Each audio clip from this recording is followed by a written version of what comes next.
I think that access for books is a large problem in this area. If you live in a remote area and it takes you, an hour round trip to get to a library of any sort, you're not likely to go there very often.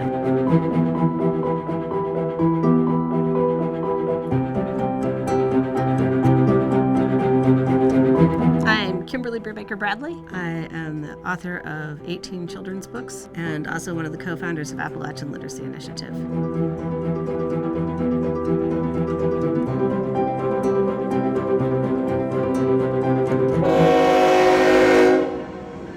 When there are no jobs and you have no transportation and the nearest town is 30 miles away, you really are in a hard place. You don't have a way of getting to resources, and we ought to be able to get books into the hands of kids and get them all reading at a proficient level. Like video game stuff. Yeah. Well, have you thought about this one?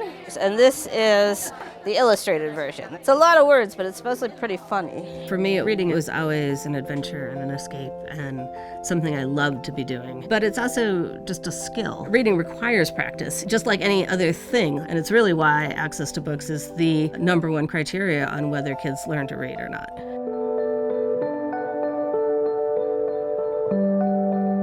One of the best ways to predict whether a kid will graduate from high school is if they can read at fourth grade level by the end of fourth grade. At the beginning of fifth grade, all other subjects start to rely on the fact that the child knows how to read. If they can't, they're going to be in trouble in fifth grade when they have to start reading in order to learn history and science.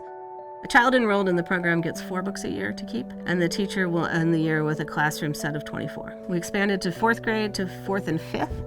And next year we'll be doing third, fourth, and fifth. And so what we're trying to do is get the same kids through 3 different years. Next year we hope to be in 60 classrooms, each of 3 different grades, so a total of 180 classrooms. We want to build on success. We want to be able to say, not just one book, but here's 4 books and now here's 12 books. When I go to school visits as an author, I always tell kids at the beginning that it's okay with me if they hate my book. That I would really like them to all love it.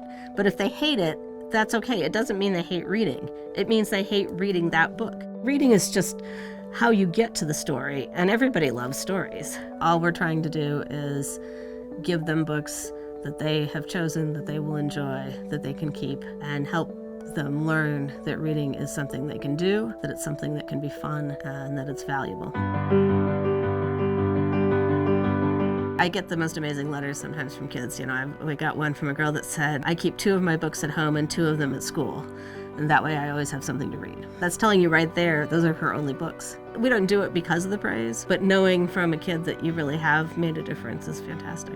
We have teachers that are doing phenomenal jobs, but they need some help to get some of the resources they need. I'd love to see all of the school systems buying the books and passing them out to kids like candy.